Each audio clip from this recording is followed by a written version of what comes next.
All right, let's dive into something that's both fascinating and a little taboo: talking to yourself.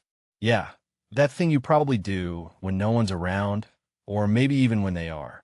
Here's the kicker: it's not just a quirk. According to psychologists, it's a window into how your brain works, and honestly, it's way more useful than most people realize. So, let's break it down.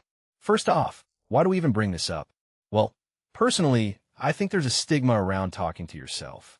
People often assume it's a sign of, I don't know, losing it. But here's the thing: it's completely normal. In fact, psychologist Violetta Seto points out that we all have an internal dialogue. It's just that sometimes it spills out loud. What makes this really interesting is that it's not about intelligence or eccentricity. It's about how you process the world. From my perspective, this flips the script on what we think is weird behavior. Now, let's get into first big insight. Talking to yourself is often about organizing your thoughts. Think about it.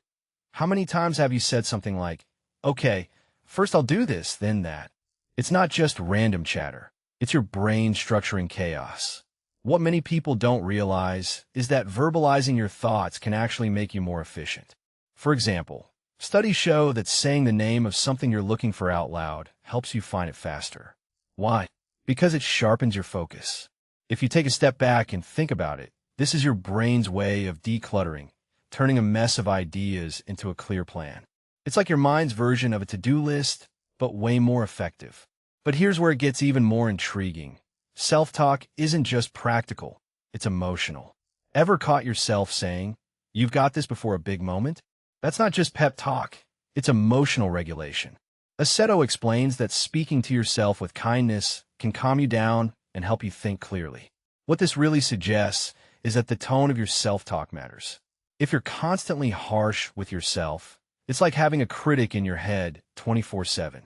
But when you're compassionate, it's like having a supportive friend. This raises a deeper question. How much does our self-talk shape our mental health? I'd argue it's a lot more than we give it credit for. Another detail I find fascinating is how self-talk reveals whether you're a verbal or visual thinker. Some people process everything through words, while others rely on images or feelings. This isn't just trivia. It's about understanding how you learn, solve problems, and navigate life. For instance, if you're a verbal thinker, talking through a problem might be your superpower. But if you're more visual, you might find self-talk less useful. One thing that immediately stands out is how personalized this is. There's no one-size-fits-all approach to how we think, and that's kind of beautiful. Now, let's address the elephant in the room. When does self-talk become a red flag? Aceto is clear that it's not the act itself that's problematic, but the content and impact. If your self-talk is causing distress, interfering with your life, or feels uncontrollable, that's when it's time to seek help. In my opinion, this is where the line blurs between a helpful tool and something more serious. It's not about stopping the self-talk. It's about understanding what it's saying and how it's affecting you. So what's the takeaway here? Talking to yourself isn't just random. It's a reflection of how you organize your thoughts, manage your emotions, and process the world. Personally, I think it's a reminder that our brains are way more complex and adaptable than we often give them credit for. But here's the question I'll leave you with. How does your self-talk sound? Is it kind, critical, or somewhere in between?